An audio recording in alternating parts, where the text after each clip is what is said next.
I stepped out of the car and onto the cracked asphalt of my childhood home's driveway. A sense of unease settling over me like a shroud.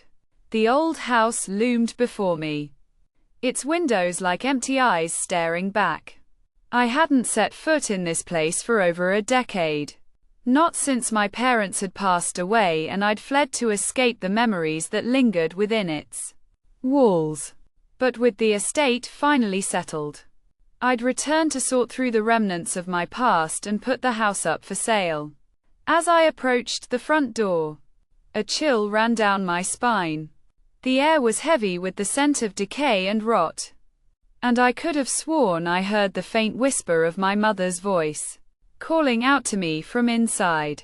I pushed the thought aside, telling myself it was just the wind. The key turned in the lock with a soft click, and I stepped into the foyer, my eyes adjusting to the dim light within. Everything was just as I'd left it. From the faded family photos on the walls to the old piano in the corner, its lid closed like a mouth frozen in mid-scream. I began to wander the empty halls, my footsteps echoing off the walls as I made my way from room to room. Each step felt like a betrayal, as if I was disturbing the rest of the house and its inhabitants. I reached my old bedroom, the door creaking as I pushed it open. The room was just as I'd left it. The bed unmade, the closet door open, and my old clothes still hanging on the rack. But something was off. The bed seemed rumpled, as if someone had been sleeping in it recently.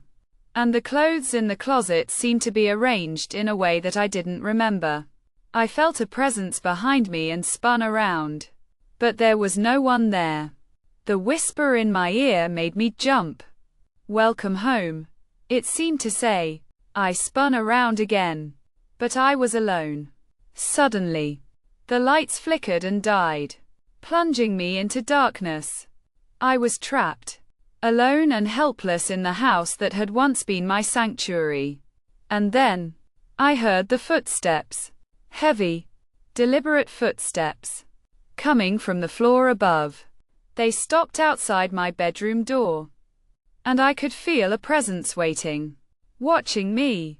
My heart racing, I backed away from the door, my eyes fixed on the handle as it began to turn. The door creaked open, and a figure stood in the doorway, its face twisted into a grotesque grin.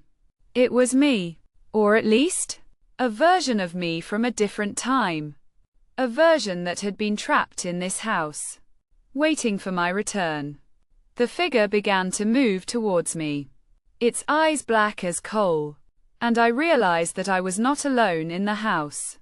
I was not the only one who had come back, and as the darkness closed in around me, I knew that I would never escape the nightmare that I had created.